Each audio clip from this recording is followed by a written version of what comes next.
Welcome back to another episode of the RGV Sports Podcast. My name is Bryan Ramos. And I'm Ivan Palacios. We've hit the midway point now. A lot of teams on byes this week. A lot of good action last week, Brian. Just thoughts on, we're already halfway through the season, man. Yeah, the season is flying by, man. Week 6 marks the midway point of the regular season. And, man, we've seen a lot of ups, a lot of downs here in the first half of the regular season, man. But I just feel blessed to be able to watch some good football here in the Rio Grande Valley. And just exciting times here, Ivan. Just your thoughts. I know this week in week 6 we have a lot of teams that are on bye, a few districts that are on district-wide byes, but just your thoughts on the first half of the season, Ivan, overall. It's been exciting. Down at the 6A level, it looks wide open in both 31 and 32 6A. You have 31 6A have 4 teams with 3-2 records. Mm-hmm. 32 6A, of course, you got Brownsville Vets, Harlingen. You got Los Fresnos, but then you also got San Benito. Yeah, they're 0-5, but you look at their schedule. They're going to come ready to play when district comes around. So, some big games out there starting next week. But yeah, like I said, I think it's wide open this year. I think it's as wide open as it's been years past. We're kind of narrow it down to two, maybe 1 or 2 teams. This year, it looks like it's anybody's crown for the taking in both districts. Yeah, both got serious contenders there. From Edinburgh Economides, Edinburgh High, Wesleco High and 31-6A, PHA High, just a lot of teams that are ready to make some noise there. Yeah, some good action going on, and while a bunch of teams are on bye in week 6, we do have some really big time matchups going on across the valley, especially in 15-5A D1 and our game of the week, which we'll dive into in a little bit. But we'll start off with the week 5 recap and breaking down the week 5 action.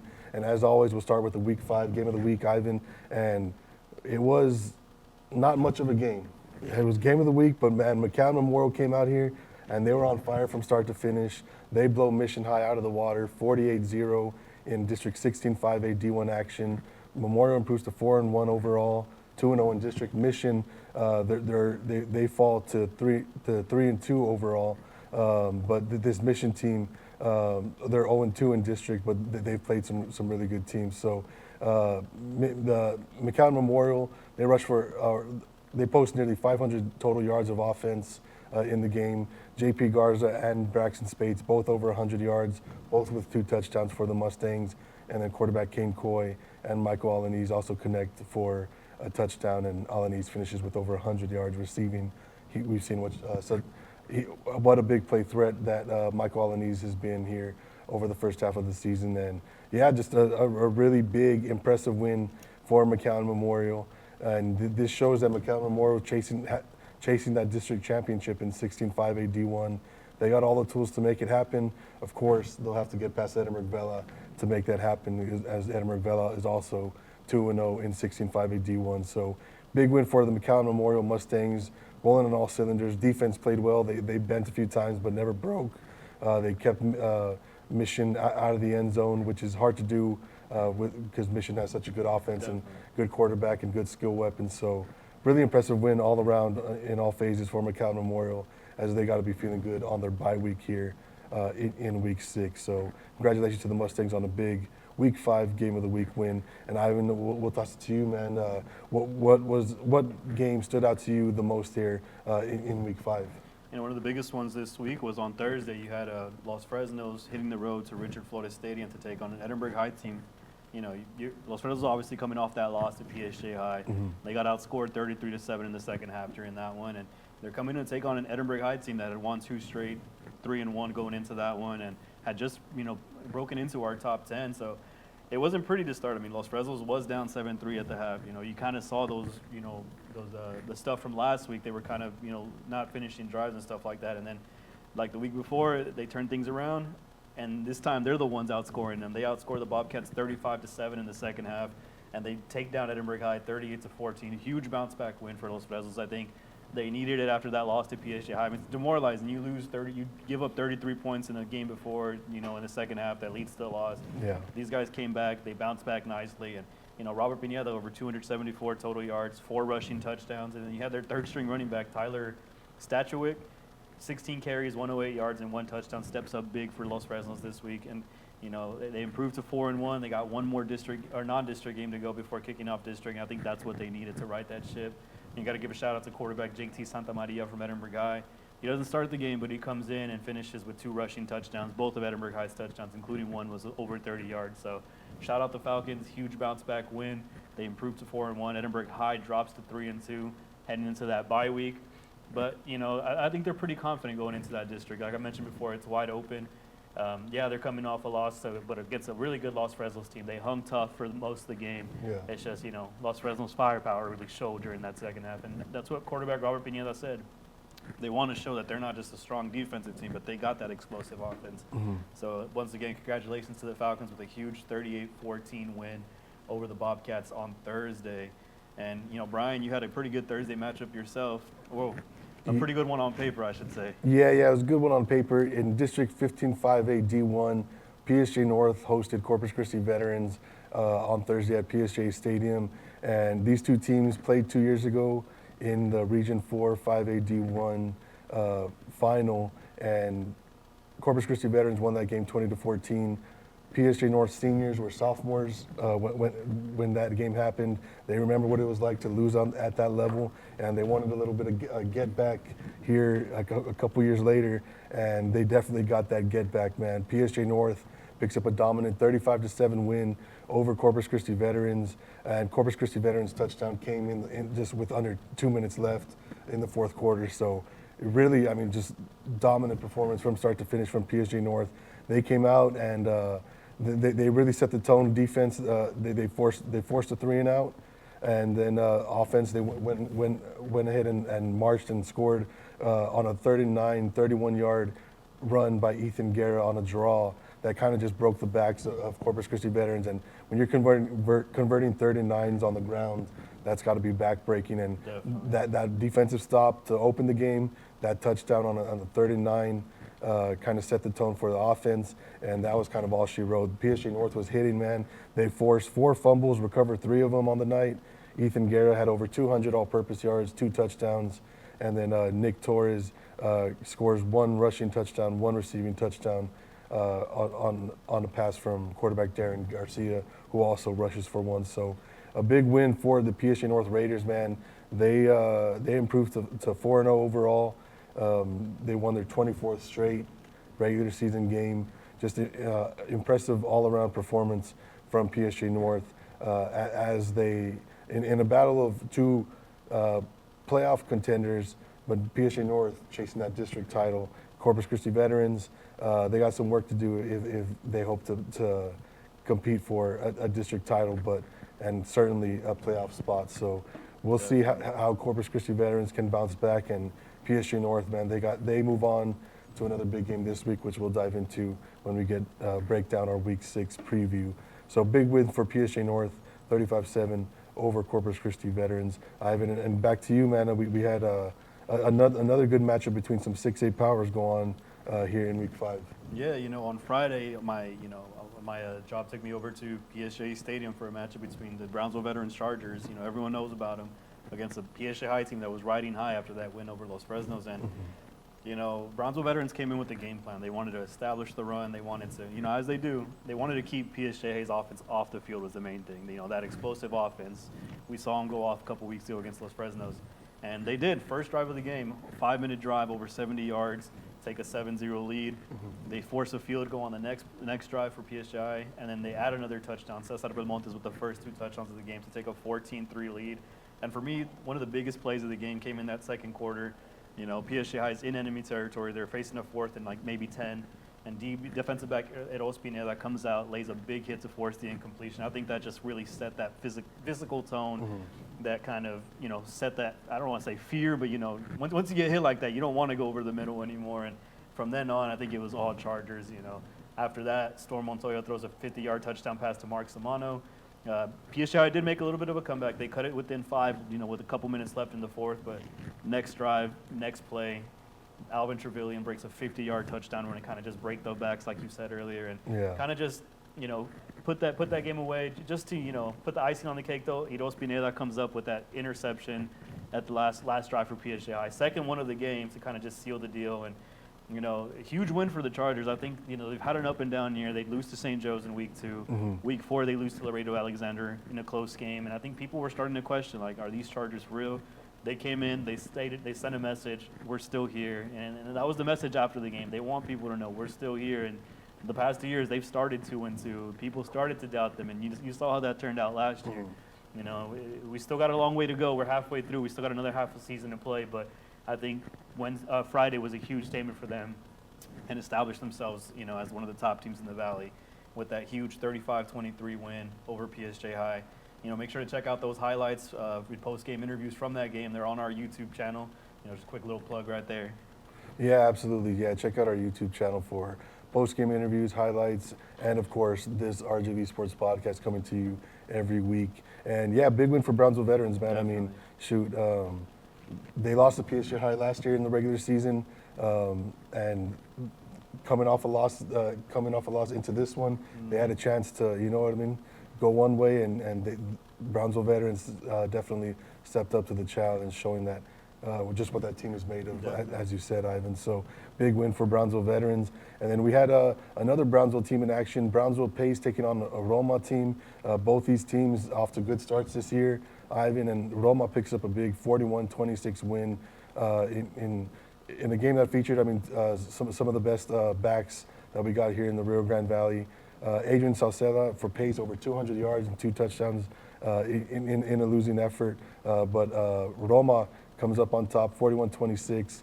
Luis Peña and Ruben Garcia both scored 2 touchdowns apiece for Roma in that win. So big win for the Roma Gladiators as they improve to 4-1 overall, and Pace drops to 3-2.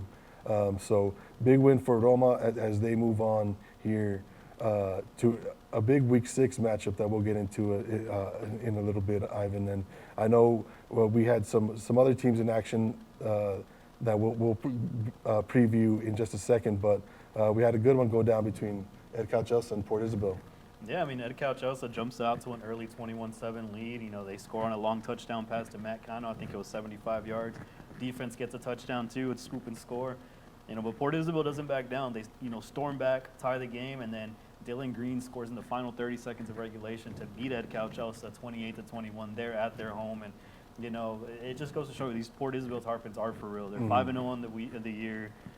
They've only played 4 games. You know, last week Hidalgo forfeited their game, I believe. So they're 5-0. They're coming in hot, and like you mentioned, they have a big matchup later this week, what we get into, and they're just continuing to show they're for real. They show that resiliency against that Ed Cauchelsa. I mean, down 21-7.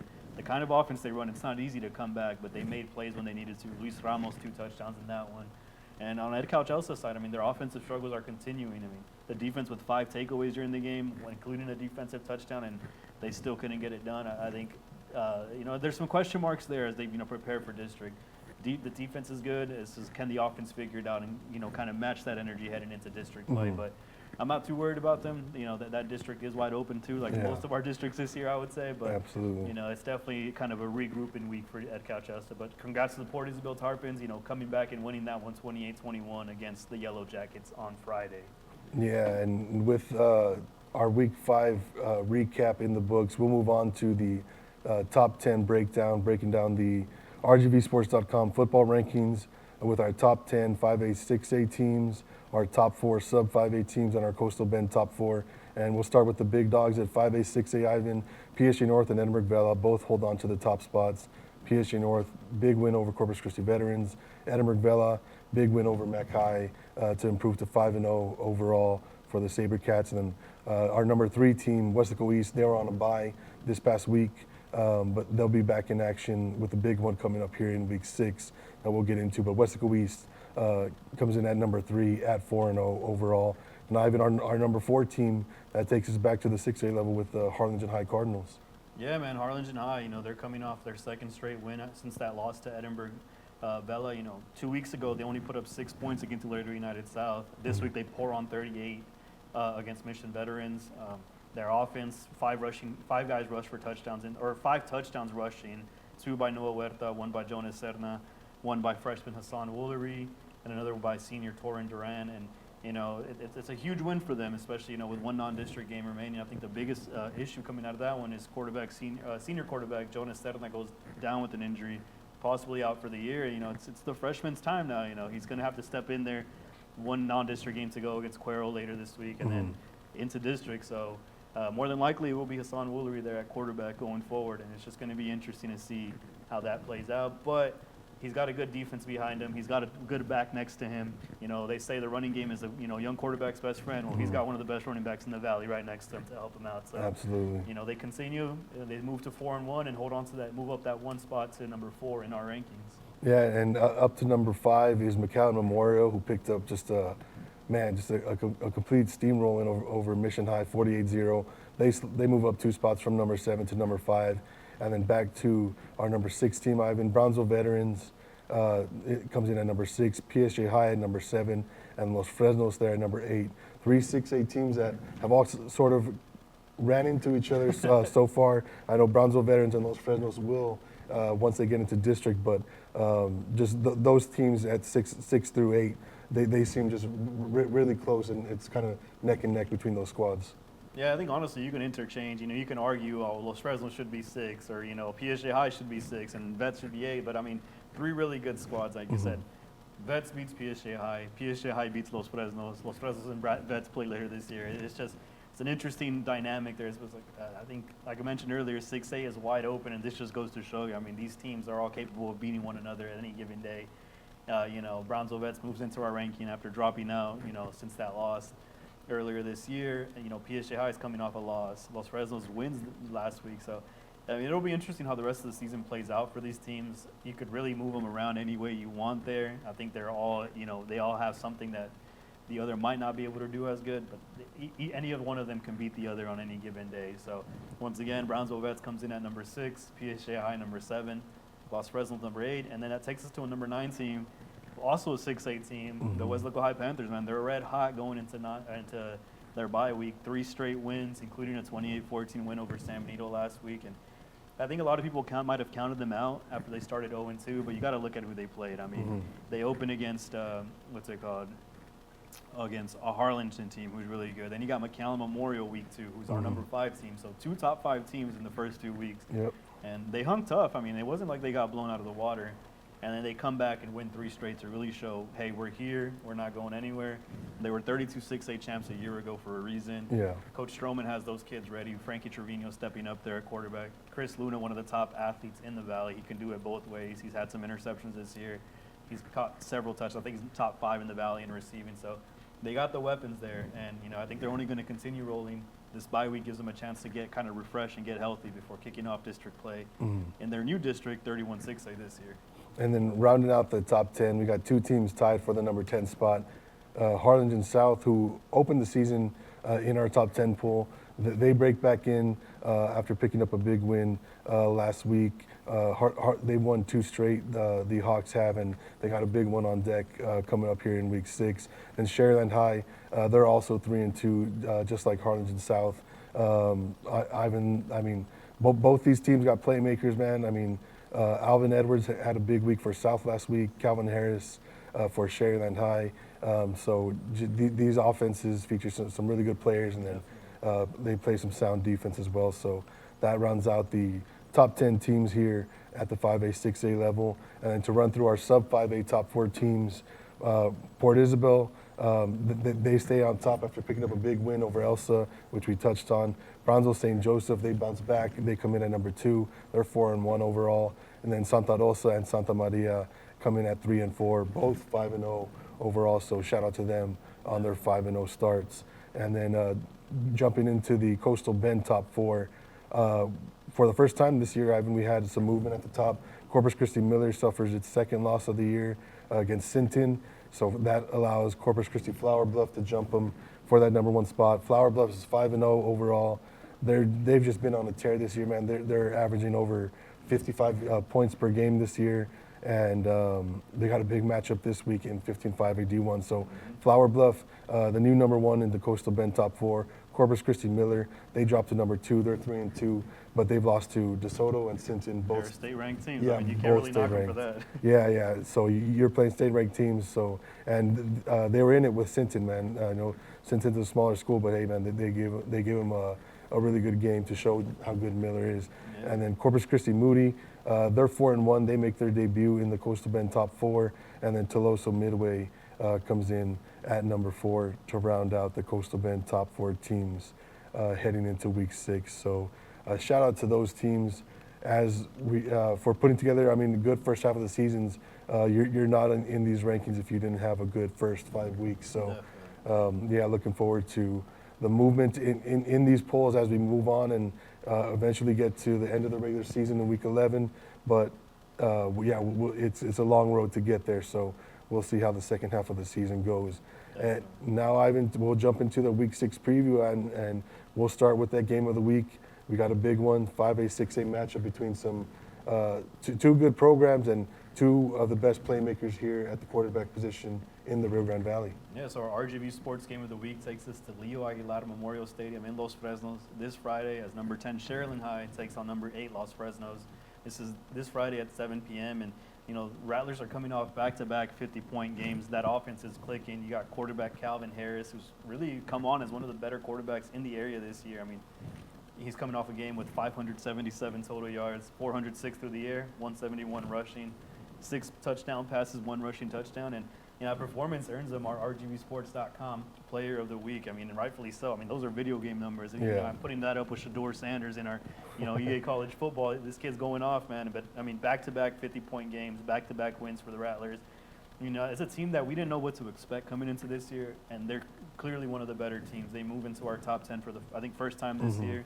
But they're not taking on an easy team. On the other side, you got number 8 Los Fresno Falcons, led by junior quarterback and 3-year starter Robert Pineda. You know, he's done a lot for the Falcons this year. Almost over 850 passing yards and 8 touchdowns, and he's also their leading rusher with 549 rushing yards and 9 touchdowns. And you know, like I mentioned before, this offense wants to show that they're legit, that they got playmakers outside of Robert, and they should get some help this week with the return of a running back, J.C. Fuentes, who should be coming back from an injury. I think that'll open up their passing game more. You got another weapon to that backfield next to Robert. I mean, last year he was averaging almost 10 yards a carry, you know, in a limited role. So that'll help Los Fresnos a lot. And I mean, the biggest thing though is you get to see 2 of the top junior quarterbacks. You know, you got 2 more years of these guys, or a year and a half, I should say. You know, go head to head. You know, it's going to be interesting. Can Los Fresnos slow down that pass, and does Sherilyn High have a plan to stop Robert Pineda? Because you might be able to stop him through the air, but you better watch out because he's not scared to run. And he'll break a big one at any moment. So that's, again, our RGV Sports Game of the Week this Friday between number 10 Sherilyn High and number 8 Los Fresnos at Los Fresnos High School, or Leo Aguilar Memorial Stadium. Yeah, that's a good one going down here in week 6. And then, Ivan, we got 2 really good matchups in District 15 5A D1. So the top 4 teams in the District 15 5A D1 standings, Corpus Christi, Flower Bluff, Westaco East, and PSG North, all undefeated in district, and that 4th team, Harlingen South. Well, Corpus Christi Flower Bluff plays Westaco East this week, and PSG North plays Harlingen South. So those 4 teams will all meet this week, and I'm expecting some good ones. Corpus Christi Flower Bluff comes down to the Valley to take on Westaco East. 7:30 p.m. start Friday at Bobby Lackey Stadium. And man, Flower Bluff has just been on a roll, man. They're just annihilating everybody, scoring 56 points a game. And then this Westaco East team, they'll have had 2 weeks to prepare. They're coming off their bye week and coming off a big week 4 overtime win against PSG Memorial, where we saw their defense come up in overtime, stop a 2-point conversion to seal that win for Westaco East, as they're 4-0 overall, Flower Bluff 5-0. And I expect a good one, man. We'll see how this Westaco East defense can challenge this Flower Bluff offense. In my opinion, it'll be the best defense that Flower Bluff has seen this year, and then just vice versa. This will be the best offense that Westaco East, that the Westaco East defense will have seen this year. So, yeah, 2 district title contenders, 1 Flower Bluff 5-0 overall, Westaco East 4-0 overall. 7:30 p.m. Friday at Bobby Lackey. That's going to be a good one there between 2 district title hopefuls. And then, as I mentioned, Ivan, we got another one, PSG North 4-0 overall at Harlingen South, 3-2 overall. This game is slated for a 7:30 p.m. kickoff Friday at Bogus Stadium in Harlingen, and I'm expecting a good one, man. Harlingen South has won 2 straight. They opened up They opened up district. Well, in non-district, they faced a tough squad in Harlingen, lose a close one there in the Bird Bowl, which, yeah, that's a close one. It's a coin toss every year. And then they opened up district against Flower Bluff. So they've played 2 tough teams, and they've won two straight since. So Harlingen South feeling good. Alvin Edwards coming off his best performance of the year, over 260 rushing yards and 4 touchdowns in South's Week 5 win over Donna North. And then PSG North, they're giving up 10 points a game. This PSG North defense, the black shirts, as good as it gets. Running back Ethan Garrett, just one of the best playmakers here in the Rio Grande Valley, over 200 all-purpose yards in PSG North's 35-7 win over Corpus Christi Veterans last week. So I'm expecting a good one, man. Harlingen South has the tools to challenge PSG North, and we'll see what it looks like when they step onto the field. 7:30 p.m. Friday at Bogus Stadium in Harlingen. So expect two big matchups there in 15-5A D1 that will have district title implications, even though we're only in week 6. So Ivan, back to you, man. What else are you looking forward to here in week 6? Yeah, man, a big one on Thursday. Only game on Thursday, too. You got Sherilyn Pioneer traveling to Charger Stadium there at Brownsville Veterans to take on the Brownsville Veterans Chargers, our number 6 team in our rankings. And, these are 2 teams that have run the ball a lot early. Pioneer has 3 guys over 250 yards, and, Veterans is averaging almost 350 rushing yards a game. And, but Pioneer's coming in hot. 4 straight wins, including a big one against Porter last week. I think it was 63 to 64-0, something around those numbers. And it's going to be interesting, though. Can Pioneer, match that physicality of Brownsville Vets? You got Alvin Trevelyan to worry about. You got Cesar Belmontes, Storm Montoya back there. You got weapons, and Brownsville Vets isn't shy. They're gonna try to run it down your throat, and they want you to feel that pain. Yeah. So it's gonna be a good one there. That's again this Thursday, 7 p.m. at Charger Stadium. It's not at Sam's. It's at Brownsville Veterans High School. Brownsville Vets likes to play there. They feel like it's like their home field advantage almost. Sam's is their home, but there's something different about playing on your own field where you spend your days practicing and stuff like that. So you got 2 of the hottest teams right now. Can Pioneer? Pioneer's gonna try to put that 4-game win streak on the line, make it 5 before starting off district in a couple weeks. And then like I said, Brownsville Vets trying to close out non-district with the win before moving on to that game next week against Harlingen to kick off their return to 6A. So big one there this Thursday at 7 p.m. Yeah, and then we got another one going down. 2 good teams. Port Isabel, 5-0 overall, pays a visit to Roma, 4-1 overall. So we got Cameron County paying a visit to Starr County this week. 2 teams that like to run the ball, Ivan, and we expect a good one there in that one between two teams that, 9-1 combined to start the year between these 2. So, expecting a good matchup there Friday night in Stark County. And any other matchups you're looking forward to here in week 6, Ivan? I think an interesting one is Harlingen High traveling to Cuero. Cuero, not the bigger school, but they're a well-known power over there. And I think the question mark is how is Hassan going to look if he starts that day? So you got Noah Huerta going out there. Cuero's 3-2 on the year. Harlingen's 4-1. And it'll be a big one if Harlingen can get that win, move to 5-1 to close out district before, like I mentioned, they take on Brownsville Vets to kick off their district play. So it's a big one. It's a little different than we were used to seeing down here. Used to Valley teams taking on maybe Laredo schools or Corpus schools. Now Harlingen's going up to Cuero to close out their non-district play. That's this Friday, 7 p.m. at Cuero. Gobbler Stadium, I think is what it's called. And, it's going to be interesting to see how Harlingen can close out that year and what that offense looks like with that new face behind center. Yeah, absolutely. Some big week 6 matchups going on here across the Rio Grande Valley and across South Texas, really. So, some fireworks are on deck this Thursday, this Friday across the Rio Grande Valley as we get set for week 6. And that wraps up this episode of the RGV Sports Podcast with the Week 6 preview in the books. You can catch everything at rgvsports.com. Click on the football tab and dive into our stats and standings, and you can see all of the Valley leaders in various stat categories. And Ivan, as you talked about earlier, to tell the people a little bit more about our YouTube channel. Yeah, man, make sure to check out our YouTube channel. You get post-game interviews every Friday, Thursday night after games. You get highlight reels from some of the bigger plays from the games that we're at, and just a lot of content there from volleyball to football. We've had some cross country this last week, and the podcast. You can go listen to our podcast there. So we're just trying to bring you guys the best coverage in the RGV when it comes to high school sports, whether it's football, whatever it is, stats, standings. You can find it on our page or on our YouTube page. We got it all for you guys. Yeah, check out everything, rgvsports.com, on Facebook, on Twitter, and on YouTube. So thank you guys for joining us for another episode of the RGV Sports Podcast. We'll catch you next time.